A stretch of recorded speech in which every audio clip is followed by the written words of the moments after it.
The sun hits the pavement at the same angle it did 30 years ago. If you look closely at the dust motes dancing in a beam of light, nothing seems to have changed. But there is a silence now that didn't exist before. It is the silence of a species that has finally stopped holding its breath. We used to measure our lives in seasons and decay. We used to watch the mirror for the first betrayal of the skin, the silvering of the hair, the softening of the jawline. We called it the human condition, but that was before the protocol. It arrived in the spring of 2026, not with a grand announcement or a ticker-tape parade, but with a series of quiet, bureaucratic signatures. They called it the biological divorce. For the first time in 3 billion years, the act of living was separated from the necessity of dying. It started as a luxury, a series of cellular edits reserved for those who could afford to buy a few extra decades. But time is the ultimate commodity, and eventually the floodgates opened. We found the toggle switch for the mitochondrial engine. We learned how to flush the senescent cells, those biological zombies of our own making, out of the system before they could whisper the instructions for rot to their neighbors. The 2026 longevity protocol wasn't a single pill or a fountain of youth. It was an orchestration of systems. It was the realization that the body is not a temple, but a very complex piece of code that had simply been poorly maintained. We learned to reprogram the epigenome, resetting the clock of the cell to its embryonic zero. We replaced the failing scaffolding of our organs with 3D printed lattices seeded with our own rejuvenated DNA. Now we walk through a world of eternal mid-afternoons. You see a woman in her prime, vibrant and sharp, and you realize she might have seen the turn of the century. You see a man with the steady hands of a surgeon, and you wonder if he remembers the sound of a dial-up modem or the smell of a library. The age of the body has become a social construct, a vanity project, a choice. It is unsettling to realize that the grandmother you buried just a few years before the protocol is now a biological impossibility. Her death was a relic of a primitive era. There is a weight to this new lightness. When the finish line is removed, the race becomes a walk. And when the walk never ends, the scenery starts to blur. We have become a collection of ghosts inhabiting perfectly maintained machines. In the old world, the scarcity of time gave it value. You loved because you knew the person would one day be gone. You worked because you had a limited window of relevance. You hurried because the sun was going down. But in the era of the protocol, the sun never sets. If you can live forever, what is the value of a Tuesday? What is the weight of a promise made to be kept for a century? The realization crept in slowly, like a cold draft under a locked door. If aging is officially a choice, then death is no longer a natural tragedy. It is a failure of maintenance. It is a choice. To die now is to opt out. It is a decision to stop subscribing to the service of existence. And in a world that never sleeps, quitting is the only sin left. We are trapped in a loop of perpetual optimization, refining a self that no longer has a reason to change. We are the architects of our own infinity, and the rooms are starting to feel very small. We have solved the problem of the end, but in doing so, we have created the problem of the middle. A middle that stretches out into a horizon we can no longer see the end of. I find myself watching the younger generations, those born after the protocol became standard. They have a different look in their eyes. There is no urgency there. No hunger. Why should there be? They have all the time in the world. They don't understand the concept of a legacy because they will never be a memory. They are the permanent present. It makes me wonder if we have traded our souls for a better warranty on our skin. We have conquered the cellular decay that defined the human experience for millennia. We have silenced the ticking clock. But the silence is louder than the ticking ever was.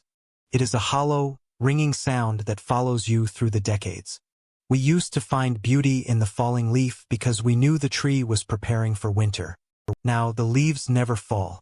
They are chemically stabilized, perfectly green, perpetually vibrant. The trees are beautiful, but they are also statues. They are frozen in an endless summer that they never asked for. We have done the same to ourselves. We have become statues that can speak and walk and consume. We are statues that remember what it was like to be afraid of the dark. Now, the dark is just an option we choose not to click on. Look at your hands. They are steady. They are smooth. They are exactly as they were 5 years ago. They will be exactly as they are 50 years from now if you continue the treatments. Your heart beats with the rhythmic precision of a Swiss watch, never missing a stroke, never tiring. You are a masterpiece of modern engineering. You are the dream of every ancestor who ever prayed for one more year. But behind the eyes, something is tired. Something misses the autumn. Something misses the feeling of things coming to a natural conclusion. We have won the war against time, but I wonder if we lost the reason we were fighting in the first place. Everything is quiet now. The world is safe, healthy, and permanent. We have removed the variables. We have conquered the rot. We are the first generation of gods, and we spend our time managing our playlists and updating our biostats.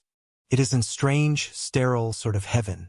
We have all the time we ever wanted, and yet we have nothing to do with it but exist. We are the owners of an infinite library where every book has been rewritten to have a happy ending that never actually ends. It makes you feel a bit disconnected, doesn't it? As if you are a character in a movie that has been paused on a single beautiful frame. I walked past a park today and saw a child. He was scraping his knee, and for a moment, I felt a surge of genuine panic. I realized that even though he won't age, he can still be hurt. The protocol doesn't make us invincible. It just makes us durable. It makes our pain permanent. If we never die, we have to carry our scars forever. There is no biological reset for the mind. The memories just keep piling up, layer after layer, until the earliest ones are buried so deep they might as well belong to someone else. Who are you if you are 10 different people over the course of 500 years? Which one of you is the real one? Perhaps the most unsettling part is the realization that we can't go back. We have burned the bridge to the shore of mortality. To stop the protocol now would be seen as a form of madness, a biological suicide. We are strapped into this roller coaster of immortality, and the tracks go on forever. We are forced to be happy, forced to be healthy, forced to be young. It is the most benevolent tyranny ever devised. I think about the 2026 documents sometimes. The fine print that no one really read. The clauses about population management and the restructuring of inheritance. The way they quietly redefined what it means to be a person. In the old days, you were a person because you were born and you died. Now, you are a data point in a long-term maintenance schedule. You are a set of metrics to be monitored and adjusted. You are a project that is never finished. The sun is starting to dip below the horizon now, though it doesn't feel like the end of anything. It's just a change in the lighting. I will go home, I will take the maintenance dose, and I will wake up tomorrow with the same face, the same skin, and the same endless stretch of hours before me. Everything is perfect. Everything is under control. Aging is officially a choice, and we have all chosen to stay. But as I sit here in the quiet, watching the lights of the city flicker on, I can't help but feel that something essential has been left behind in the dark. We have achieved the impossible. We have beaten the Reaper. We are the first immortals. It's exactly what we asked for. It's the triumph of the human will over the cruelty of nature. We should be celebrating.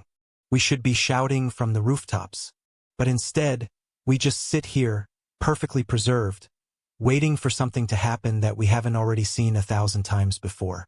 If you knew for certain that the sun would never set on your life, would you ever truly find the courage to begin it?